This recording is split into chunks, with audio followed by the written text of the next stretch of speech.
मना तू क्यों ना धीर धरे, गया जहां से वहीं तू आवे, विरथा क्यों विचरे। जगत फेरिया फिर ना जाने, स्थिर ना भाव धरे। मना तू क्यों ना धीर धरे, चंचल तेरी मति क्यों उपजी, शंका भाव धरे।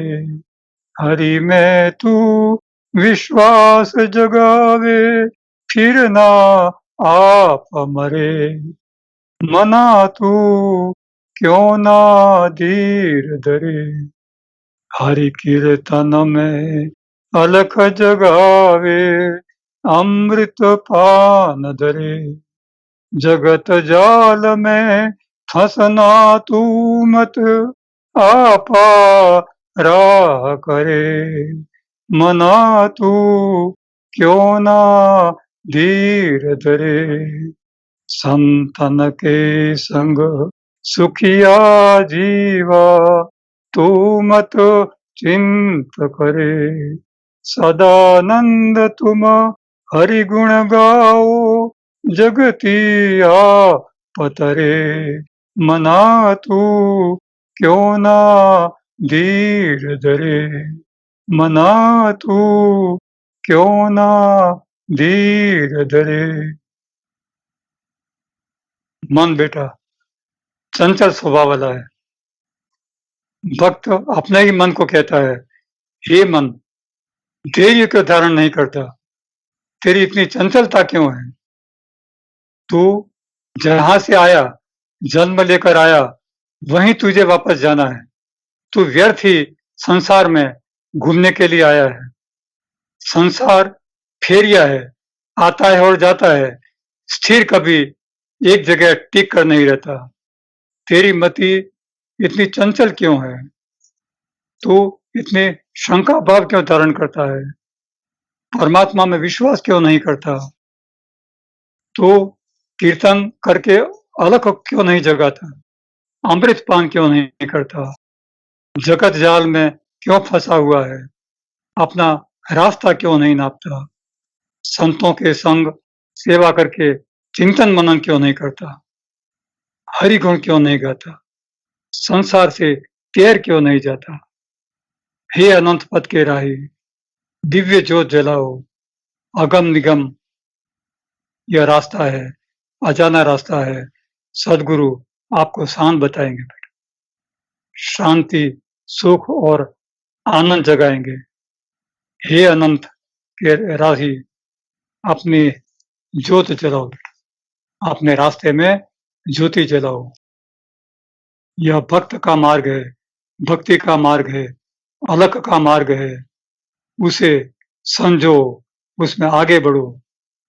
यहाँ कोई तुम्हारा संगी साथी नहीं है, आपको अकेले ही जाना है। निश्चल यानी अड़ग डग भर करके और अभय पद प्राप्त करके अपना रास्ता तय करो। कोई भार उठाकर नहीं आना है और नहीं जाना है। सांस सांस में परमात्मा का नाम चिंतन करो, अटल विश्वास जगाओ, अपने सांसारिकता को संवारो और अपने रास्ते को तय करो। यह संसार परमात्मा का खेल है। यह संसार एक बहती हुई नदी भी है। यहाँ अपना मैल धो और हमेशा मुक्त होकर विचरण करो। हे मुसाफिर, इस अनजाने पथ पर कहाँ निकल पड़े। यह काल कराल है। यह काल समय भयभीत करने वाला है। विकट पंथ है। राग विषय वेग आपका रास्ता रोकेंगे। ये सब मीठे जहर हैं। संग कुसंग ये सब आपको प्रवाह में बहा ले जाएंगे। दुर्संग में आपको भटका देंगे। अलग जगाओ, अपना भाव जगाओ और हमेशा सत्संग में डूबे रहो, व्यस्त रहो। परमात्मा सब ठीक करेंगे और इसी तरह आगे बढ़ते हो। स्त्री माया मूर्ति है, स्त्री माया मूर्ति है। सच्चरित्र पति का बल है। एक स्त्री का चरित्र अपने पति का बल है, पति की ताकत है। यहाँ सुनने वाली बेटियां और जो नहीं सुन रही हैं, उनसे भी यह कहा जा रहा है कि अपना स्वरूप और अपनी चंचलता हमेशा हद में रखिए, जिससे आपके दाम्पत्य जीवन में कोई शंका भाव न हो, कोई अनबनाव न हो और कहीं ऐसी स्थिति उत्पन्न न हो कि कहीं आपका रास्ता रुक जाए, आपके रास्ते में रोड़े अटके बैठे। एक दंपत्ति में इसी तरह स्त्री का स्वभाव, चंचल स्वभाव और उसका स्वरूपवान शरीर, इसने एक ऐसी ही अनबनाव की घटना खड़ी कर दी थी। पति शंका किया करते थे और पत्नी सच्चरित्र थी, लेकिन बार-बार इस शिकायत से उसका स्वभाव कठोर हो गया था, उसका व्यवहार कठोर हो गया था। एक दिन उसे बताया गया किसी ने कि भाई तुम मंदिर जाकर के कुछ प्रसाद चढ़ाओ, तो तुम्हारे पति का शंका का भाव मिट जाएगा। जब पति को मालूम हुआ कि पत्नी मिठाई लेकर मंदिर जा रही है, तो वो जल्दी से जाकर मंदिर के पीछे छिप गए और पत्नी ने कहा कि हे परमेश्वर, मेरे पति को का शंका वाला स्वभाव ठीक कर दो। तो पति ने आवाज बदल कर कहा कि तुम ऐसा करो, पति को रोज यह प्रसाद खिलाओ, वो अंधे हो जाएंगे। रोज वो प्रसाद बनाती, पति को खिलाती, पति हट्टे-कट्टे हो गए और पत्नी को मालूम हुआ कि ये शायद अब अंधे हो गए होंगे। एक दिन पत्नी ने एक युवक के साथ घर में प्रवेश किया। पति ने देखा कि कोई युवक और पत्नी घर में आ रहे हैं, तो पति ने छिप करके देखा कि माजरा क्या है। पत्नी ने पति के साथ स्वेच्छाचार किया। पति देख रहे थे। जब स्वेच्छाचार बढ़ा, तो पति दौड़ कर गए और दोनों का हाथ पकड़कर बड़ी कड़वे शब्दों में, क्या ये मूर्खता कर रहे हो? क्या हो रहा है यह सब? तुम्हें अपने चरित्र का भान है या नहीं है? तब पत्नी ने कहा, मुझे मालूम था कि आप अंधे नहीं हैं। पति ने भी कहा, मुझे भी मालूम था कि मैं अंधा नहीं हूं। पत्नी ने उस युवक के सर से पगड़ी हटाई, तो उसमें से एक चुटिया निकली। पत्नी ने बताया कि ये मेरी छोटी बहन है, मैं तो अभिनय कर रही थी। पति ने सहृदय होकर के माफी मांगी और कहा कि कहीं न कहीं मैं गलत था। मुझे मालूम था कि मैं अंधा नहीं हूं, तुम्हें भी मालूम था कि मैं अंधा नहीं हूं, फिर भी मेरी आंखें खोल दी कि सच्चरित्र की ताकत क्या होती है। मैं चाहती तो स्वेच्छाचार कर सकती थी, लेकिन नहीं करना चाहती थी। हर एक स्त्री का अपना सच्चरित्र, अपना चरित्र प्यारा होता है, उसका गौरव होता है। तो पति ने क्षमा मांगी। पत्नी ने यही कहा कि मेरी कठोर स्वभाव को माफ कर दो। मैं आपके इस व्यवहार से ही कठोर हो गई थी, लेकिन मुझे मालूम था कि एक न एक दिन आपका यह शंका भाव निकल जाएगा बेटा। तो यह बोध हमें क्या सिखाता है बेटा? स्त्री चरित्र के बल को सिखाता है। स्वबल, चरित्र बल, स्वबल, अपनी ताकत, अपनी अंदरूनी ताकत, आत्म संयम, अपनी आत्मा का संयम, आत्म संयम, दोनों ओर से कठिनाई को सहन करना, कठिन क्षणों को जी करके गुजार देना और अगले सुख के क्षणों की प्रतीक्षा करना। दो में से कोई एक असफल हो चुके होते, अपना रास्ता छोड़ चुके होते, लेकिन ऐसा न करने का कारण उनमें कहीं न कहीं अंतर्भाव, अंतर्भाव बेटे, आत्मसंयम और संशय रहितता। संशय था, लेकिन बाद में निकल गया और यह बहुत बड़ी बात होती है एक स्त्री के लिए कि उसके पति उसको स्वीकार कर लेते हैं और पत्नी के लिए ये बड़ी बात होती है कि उसका सच्चरित्र उजागर होता है। बड़े गौरव की बात होती है। एक पारगी ने चीड़ी मारने एक होली को पिंजरे में बंद कर दिया। होली एक पक्षी होता है। होली को पिंजरे में बंद कर दिया और पिंजरा लेकर एक पेड़ के नीचे छाया में वो आराम करने लगा। पेड़ की छाया में पिंजरे में बंद होली ने दूर से पेड़ से अपने पति को बुलाया। पति आया तो होली को अतिथि भाव कूट कूट कर भरा हुआ था। होली ने होले से कहा कि भाई ये अतिथि भूखे सोए हुए हैं और ठंडी से थरथरा रहे हैं। आप ऐसा करो, कहीं से आग ले आओ, आग से जलती हुई लकड़ी ले आओ। होला पैरों से आग से जलती हुई एक लकड़ी ले आया और नीचे फेंकी तो पारगी दूसरी लकड़ियां ला करके उसने आग जला दी। अब होली ने होले से फिर कहा, ये भूखा है, उसको खाना दो। तो होला तो उससे भी आगे अतिथि सत्कार को मानने वाला था, बहुत चरित्रवान था। होले ने कहा कि मैं थोड़ा सा खुराक लाऊंगा तो उससे इसका पेट नहीं भरेगा। उसने सोचा कि मैं खुद ही खाना बन जाऊं उसका। होला आग में आकर जल गया, आग में सेका गया वो।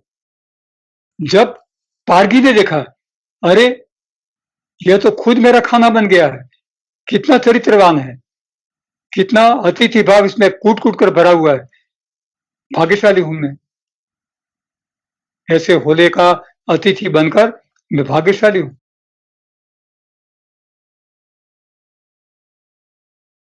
और होली का भी भाग्यशाली मैं आभार मानता हूं कि उसने होले को ये प्रेरणा दी कि अतिथि का सत्कार कैसे करना चाहिए, आत्मसमर्पण से अपना ही समर्पण दे दिया। ये सिखाता है कि पारगी का अंतर परिवर्तन हो गया। पारगी ने होली को छोड़ दिया। मेरा क्या हक बनता है कि मैं होली को पिंजरे में बंद कर दूं और अपना खाना बनाऊं? कतई नहीं, ऐसा कभी नहीं करूंगा। होली को छोड़ दिया, होली को आभार माना और खा करके वो खुश होकर के और अंतर का परिवर्तन करके वहां से वो चला गया। अब वो उसने कभी ये स्वीकार नहीं किया, ये चिड़ी मार का काम उसने हमेशा के लिए बंद कर दिया। तो ये जो होला के आत्मसमर्पण से व्यथित हुआ पारगी, ये सिखाता है हमें कर्म संन्यास, अपने कर्मों का संन्यास, आसक्ति छोड़ देनी है। अकर्मण्यता नहीं, कर्म संन्यास, कर्म के प्रति आसक्ति छोड़ देनी है। आत्मसंयम और त्याग से बोध पाना है, बुरे के साथ भलाई का व्यवहार करना है और अंतर्द्वंद्व मिटा देना है। होली को बंद कर दिया, मुझे भी ये सजा करेगा, ये करेगा, वो करेगा। हो सकता था कि होला उससे बदला भी ले सकता था पारगी से, लेकिन उसने ऐसा नहीं किया बेटा। सारे दुखों की जड़ सोच है, सारे दुखों की जड़ सोच है। निर्विचार मौन अंतर यात्रा का पहला पड़ाव है। अपने कठिन कर्म मिटाओ बेटा। अपने आप दुख का कारण मत समझो। दुख कहाँ है उसकी खोज करो बेटा। तो दुख कहाँ है उसकी खोज करो बेटा और अपने जीवन में जो घट रहा है, बन रहा है, उसका स्वीकार करो बेटा। जो बन रहा है, घट रहा है, उसका स्वीकार, यही आपका ज्ञान है। जो लेगा वही देगा। आपसे किसी ने कुछ ले लिया है तो समझिए कि किसी न किसी रूप में वही आपको देगा। हाँ बेटा, परिवर्तन न हो तब तक धीरज रखो बेटा। सुख दुख आपके साधन, आपकी आसक्ति, ये सब ध्येय से आपको भटका देने वाले हैं। वैराग्य ही आपको रास्ता बताता है। वैराग्य क्षण क्षण आपको रास्ता बताता है। नाम चिंतन आपकी वैचारिकता के तूफान से आपको बचाता है। सरलता सांसारिकता के टकराव को कम करती है। सांसारिकता हमेशा संयम में रखनी है। जैसे घोड़े की लगाम घोड़ावान घोड़े का सवार हाथ में रखता है, उसी तरह आत्म संयम से हमेशा अपने सांसारिकता को अपने अंतर में रखिए बेटा। सचरित्र जिस तरह पति का बल है, सत्यवान सावित्री, राम और सीता, हरिश्चंद्र और तारामती, महारानी पद्मिनी, कई कई सैकड़ों ऐसी चरित्रवान स्त्रियों के जैसे चरित्र सचरित्र इतिहास में प्रसिद्ध हैं, जिनसे हम बहुत सारा बोधपाठ सीख सकते हैं। बेटा दुख का कोई ठिकाना नहीं। किसी ने पूछा दादा दुख कहाँ होता है? मन से होता है, अंतर में होता है, शरीर में होता है, हृदय में होता है, कहाँ होता है? दुख का कोई ठिकाना नहीं। सुख साधन में भी है, कर्म में भी है, देह में भी है, फिर भी कहीं नहीं है। फिर भी कहीं नहीं है। सुख सिर्फ अंतर में है और वो अनुभव में है, वो कहा नहीं जा सकता। कोई पूछे कि भाई आप यास्मीन मैन कितने सुखी हैं, तो यास्मीन मैन कहेंगे कि भाई मुझे तो सुख दुख का पता नहीं चलता, मैं तो आत्म सुख कुछ ऐसा अच्छा लग रहा है, बस सुख की कोई व्याख्या नहीं होती। सुख पता नहीं चलता, सुख की कोई कहानी नहीं होती, सुख बोल करके नहीं कहा जा सकता। सुख अंतर का भाव है, जिसको हम कल्पना कहते हैं, वो सुख नहीं है, वो सांसारिक सुख है। कल्पना करके आदमी बताता है कि मेरे इतने साधन हैं, इतने पुत्र पुत्रादिक हैं, इतनी संतानें हैं, इतनी संपत्ति है, इतना ऐश्वर्य है, वैभव है, इतना ये है, वो है। ये सब सांसारिकता, ये सब कल्पना है और कल्पना कतई आपका सुख नहीं है। बेटा ये क्यों हुआ, कहाँ हुआ, कैसे हुआ, किसने किया, कब हुआ, ये सब सोच अधिक नहीं बढ़ानी है। इसको छोड़ दीजिए बेटा। सोच को चिंतन से लगाम करो। चिंतन ही ऐसी लगाम है कि जिससे आपकी सोच लगाम हो सकती है बेटा, स्थिर हो सकती है। इन सब वृत्तियों में आप सोचिए कि आप कहाँ हैं।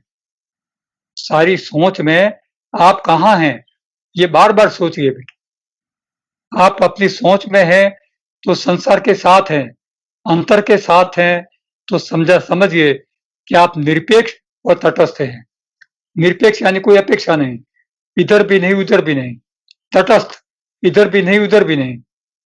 तो आप समझिए कि आप संसार के साथ हैं तो निरपेक्ष हैं, तटस्थ हैं। जो होना है वो होगा ही, आप नहीं कर रहे हैं बेटा। और जो आप करना कहते हैं वो तो आप मात्र निरीक्षण है। आप जो कह रहे हैं कि भाई मैं कर रही हूं, मैं कर रहा हूं, वो तो मात्र निरीक्षण है। हाथ पैर कर रहे हैं, आप तो कुछ नहीं कर रहे।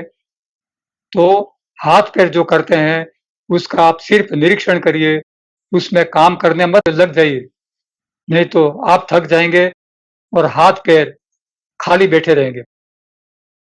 सोच से बाहर निकलने के लिए मुंह कान पर ताला लगा लें बेटा। निर्विचार मौन हमेशा रखें। अंतर यात्रा का पहला पड़ाव है। आत्मा तक जाकर ही आप कर्म के आवरण को सदगुरु के सानिध्य से हटा दीजिए बेटा। आवरण नहीं हटेंगे तब तक आत्म प्रकाश कैसे होगा? आवरण तो हटाना ही है। संसार से हमेशा अछूत रहिए, दूसरों को भी अछूत रखिए। समय नहीं है, एक एक क्षण कर समय गुजर रहा है बेटा, हमारी मृत्यु हो रही है। एक एक क्षण आत्म संयम में साधिए। चंचलता, विचलितता, कुंठा, आत्मवंचना, विरुता, पलायनता, सापेक्षता, परवशता, इन सबको तिलांजलि दे दीजिए बेटा।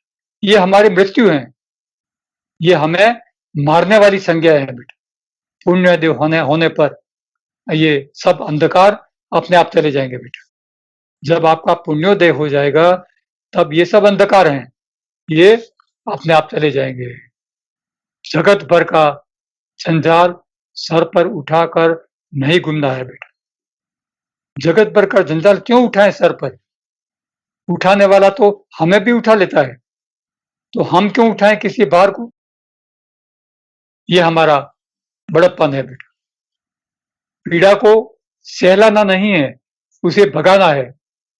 पीड़ा आत्मनिरीक्षण का मौका देती है। पीड़ा आत्मनिरीक्षण का मौका देती है, अंतर में ले जाती है। पीड़ा को आश्रय मत दीजिए बेटा, लेकिन उसको सहने की कव्वत अपने आप में पैदा करिए। पीड़ा अंतर यात्रा का दूसरा पड़ाव है। जैसे पहला पड़ाव मौन है, उसी तरह दूसरा पड़ाव पीड़ा है बेटा। गरीब आदमी मांग कर गुजारा कर देता है, दान दे करके कई बार लोग खुश हो जाते हैं कि भाई हमने तो कुछ दिया, हमने त्याग किया, हम कुछ कर रहे हैं बेटा। लेकिन ये सब मन बुद्धि के प्रेरणा के लिए है। मन बुद्धि अंतर में प्रवेश करे, आप अंतर में साधें और आपका अंतर अधिक से अधिक ऊंचाई को पकड़े और व्यापक बने। इसके लिए आप हमेशा अपना निरीक्षण करते रहिए बेटा। सोच से बाहर निकलने के लिए मुंह कान पर बेटा ताला लगा लेना है। प्रपंच और पाखंड इनका खेल करने दीजिए बेटा। ये अपने ही भार से दब जाएंगे, कभी न कभी मर जाएंगे, आपको स्पर्श नहीं करेंगे। अपना सामर्थ्य अंतर में पचाने के लिए, दिखाने के लिए नहीं। कोई समर्थ है तो समझिए कि उसका सामर्थ्य अंतर में पचा लेना है, तभी वो उसके लिए उपयोगी है। किसी को दिखाना ये उसके लिए बड़प्पन नहीं है।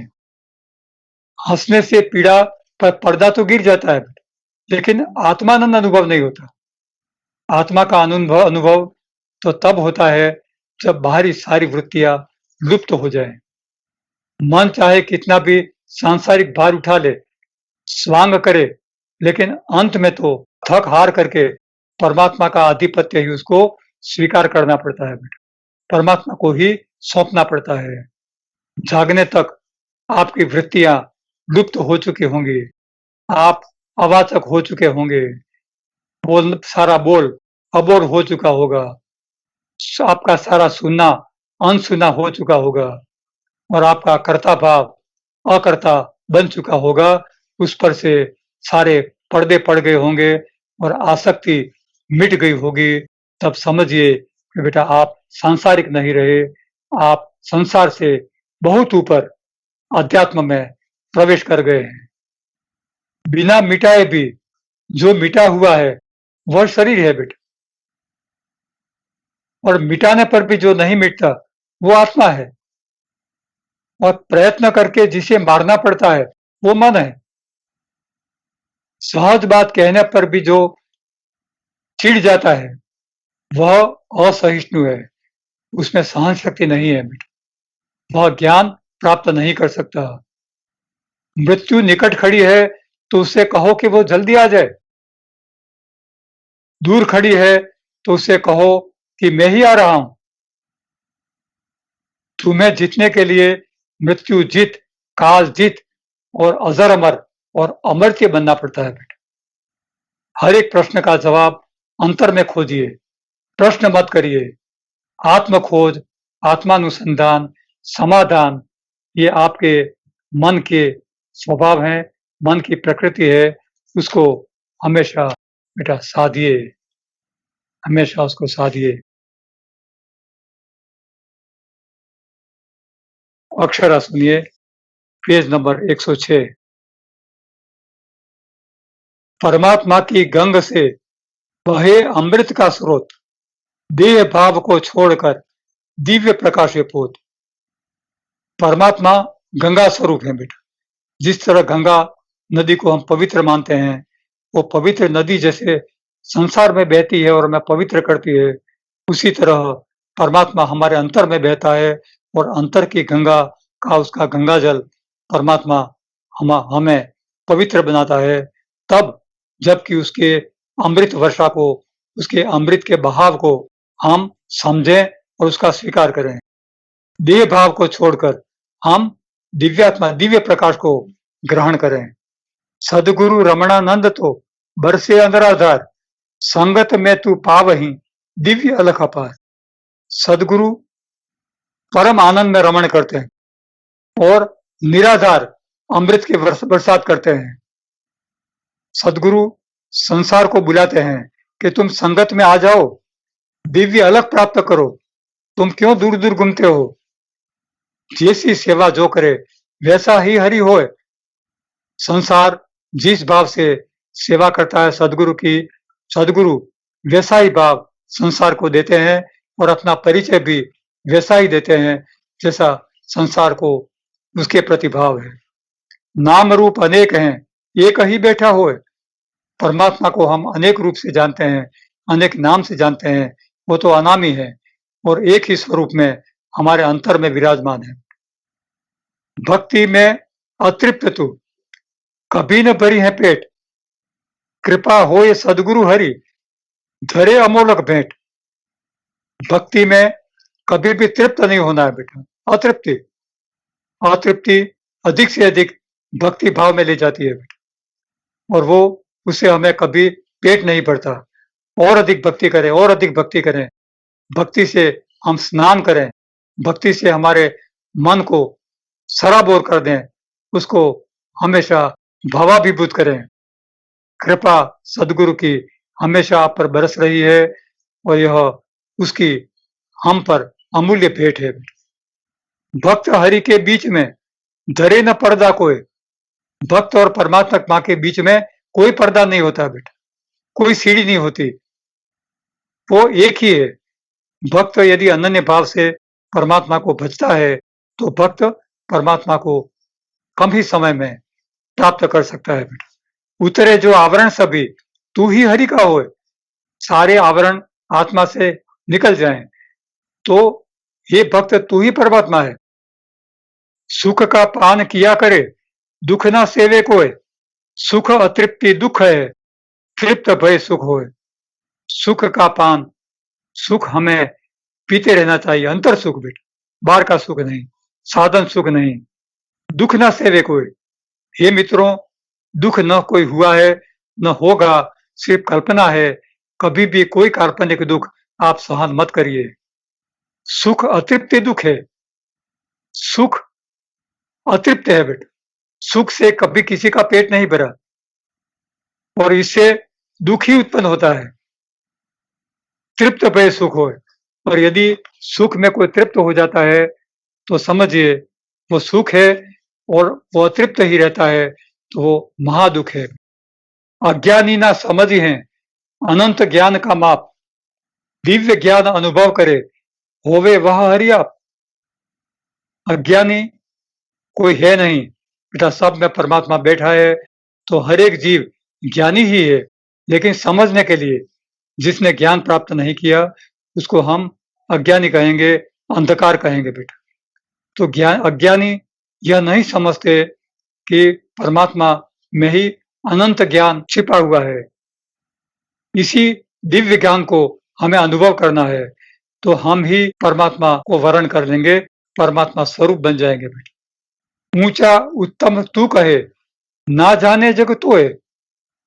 संसार अपने आप को ऊंचा कहता है, कभी अपने आप को दूसरे से उत्तम यानी बड़ी कक्षा का मानता है, लेकिन संसार में कोई ऊंचा, बड़ा, उत्तम या खराब कोई हुआ नहीं है और न ही होने वाला है।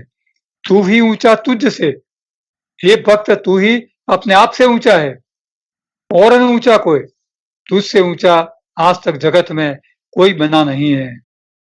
आप अधूरा मान ले, अज्ञानी भी कोई अपने आप को अधूरा और अज्ञानी मान ले तो कोई क्या कर सकता है बेटा। हरि करुणा दृष्टि धरे तो परमात्मा को भी दुख होता है कि हे मित्र, तुम अपने आप को अज्ञानी क्यों मानते हो, मैं ही तुझ में विराजमान हूँ, फिर क्यों अपने आप को अधूरा, अज्ञानी और अपने आप को नीच मानते हो?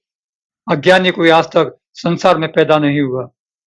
जन्म धरे मृत्यु धरे, पालन भी वह तो है। जन्म और मृत्यु हर एक संसारी धारण करता है और पालन भी वही परमात्मा करता है।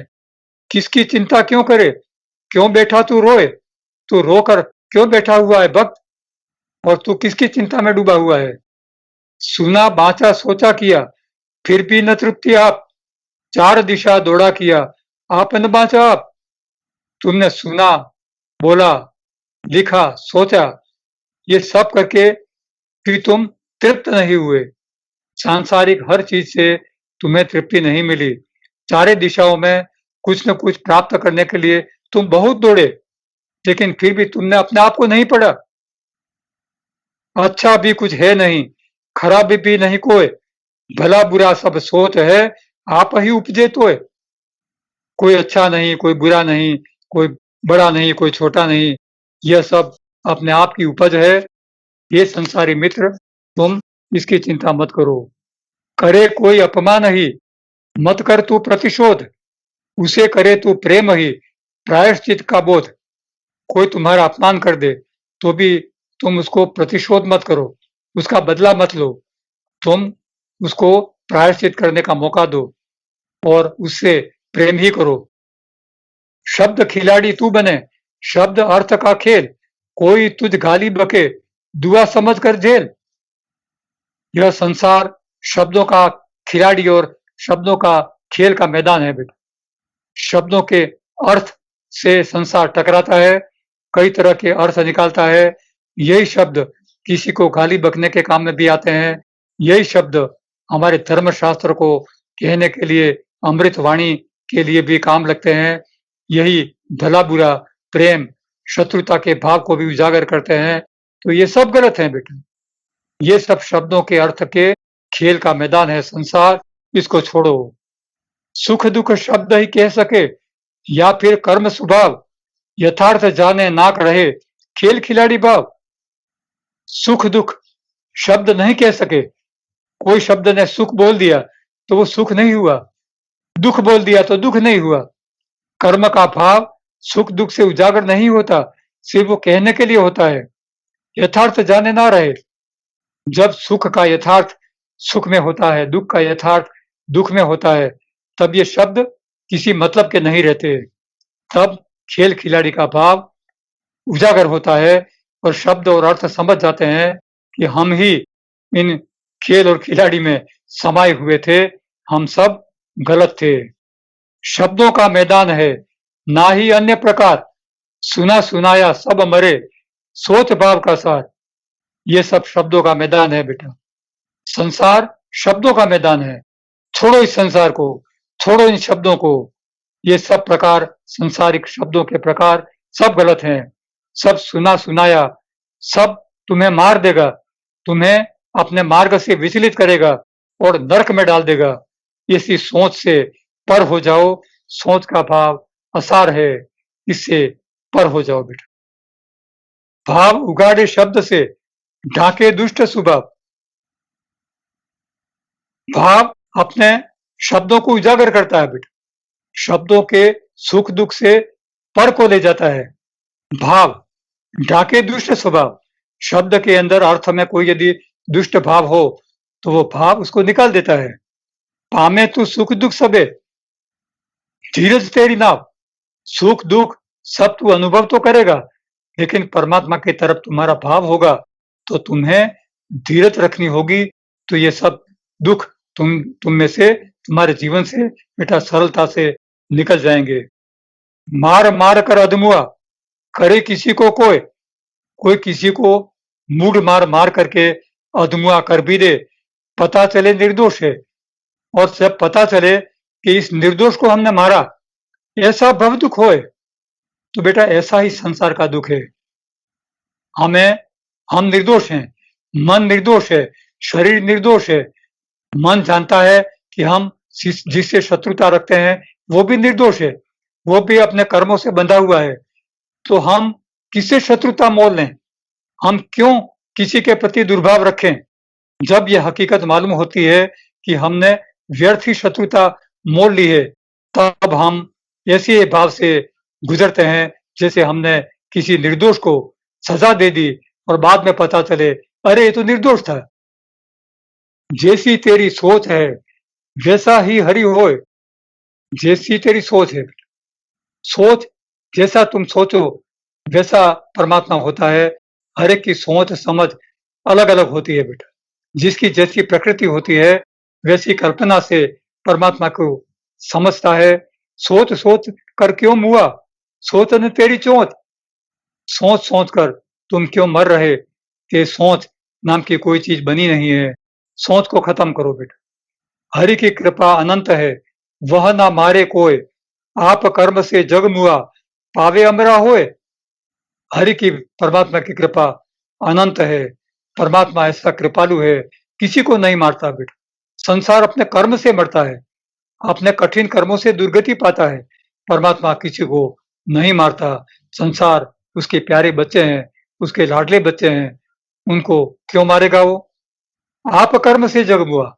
संसार अपने ही दुराचार और कठिन कर्मों से मर जाता है और बार-बार जन्म लेता है, और यदि चाहे तो वो परमात्मा को भज करके अमर भी हो सकता है बेटा। जो मरे मारे कभी, मोह माया की मार। मार खाए तू मस्त रहे, ना पावे भव पार। जो मरे मारे कभी, जो मरता है वो कभी मार भी सकता है बेटा। संसार का संग करेंगे तो संसार कभी आपको मार भी देगा, क्योंकि वो दुर्गति है। संसार आपको दुराचार ही सिखाएगा। संसार का संग छोड़ो, सत्य का संग करो। मोह माया मूढ़ मार मारेगा, आपको खींचेगा और आपको दुर्गति की ओर ले जाएगा बेटा। मार खाए तू मस्त रहे। तुम सांसारिकता में मार खाकर भी मस्त रहते हो बेटा। ये एक अचरज की बात है कि मार खाकर संसार की पारावार सोच की दुख को सहन करके भी तुम मस्त कैसे रहते हो? ना पावे भव पार। वो संसार सागर को पार कभी नहीं कर सकता। संसार के नरक में हमेशा डूबा रह जाता है बेटा। कभी न कोई ध्येय से आगे पीछे होए। सदगुरु बार बार मित्रों से कहते हैं कि अपने ध्येय को मत छोड़ो बेटा। ध्येय से कभी इधर उधर मत हो। ध्येय से ध्येय का संग कभी मत छोड़ो। ध्येय को कभी भी कमजोर मत करो। साध निशानी अमर की। अपने अमर तत्व पाने की निशानी हमेशा याद रखो। लागे तो हरि हो। यदि ये निशानी लग गई, परमात्मा को साध लिया, तो समझिए परमात्मा तत्व को आपने पार कर लिया बेटा। निश्चय जब तू साध ले, नहीं डिगावे कोई। जब आप परमात्मा पाने का निश्चय कर लेंगे, अड़ग भाव कर लेंगे, तो अड़ग निश्चय कर लेंगे, तो समझिए आपने परमात्मा को पाने का रास्ता साध लिया है। डिगना चुकना झुकना चूक है। सांसारिकता में अपने ध्येय को चूक जाना, अपने रास्ते से डिग जाना, ये सब चूक है। ये चूकना नहीं है। परमात्मा को पाना है। हमेशा बेटा परमात्मा के साथ रहिए। परमात्मा हमेशा आपके साथ है। सदगुरु के चरणों में शरण पाइए और हमेशा अपनी सारी सांसारिक मलिनता समर्पित कर दीजिए और बेटा अपने ध्येय को प्राप्त करिए। परमात्मा हमेशा आपके साथ है।